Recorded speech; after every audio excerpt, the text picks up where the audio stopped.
কুমিল্লার বুড়িচংয়ে ঘুমতি নদীর পাড় ভেঙে পানিবন্দী বন্যার্ত মানুষের মাঝে গত ২৩ আগস্ট থেকে টানা ১৩ দিন বুড়িচং উপজেলার সুনামধন্য যুব সংগঠন আলোকিত যুব উন্নয়ন সংস্থার পক্ষ থেকে উদ্ধার কাজ থেকে শুরু করে পানি, শুকনো ও রান্না করা খাবারসহ জামা কাপড়, মোমবাতি, গ্যাস লাইট, স্যালাইন, জরুরি ওষুধসহ পানি বিশুদ্ধকরণ ট্যাবলেট, বিস্কুট, আলু, পেঁয়াজ, চিনি, মুড়ি, চিড়া, গুড়সহ বিভিন্ন ধরনের সেবা প্রদান অব্যাহত রেখেছেন।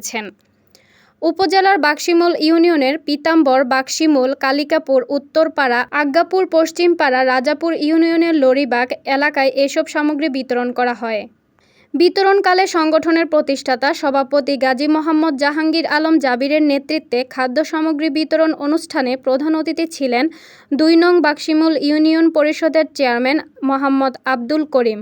উপস্থিত ছিলেন সংগঠনের সদস্য মোহাম্মদ হোসেন, মোহাম্মদ রাসেল, মহিলা বিষয়ক সম্পাদিকা সেলিনা আক্তার, মোহাম্মদ আমিন, শিউলি আক্তার সহ অন্যান্য সদস্যবৃন্দ।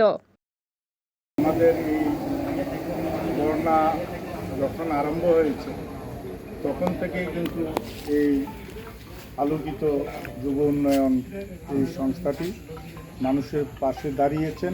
আর শুরু থেকে আমরা এর পর্যন্ত প্রায় ২০০-র উপরে আমরা ত্রাণ সামগ্রী বিতরণ করেছি। ২৫ জন মানুষকে আমরা উদ্ধার কাজে সহযোগিতা করতে পেরেছি এবং সামনে বন্যা পুনর্বাসন যে কর্মকাণ্ড এগুলো নিয়ে আমরা ইনশাল্লাহ কাজে নামে যাব।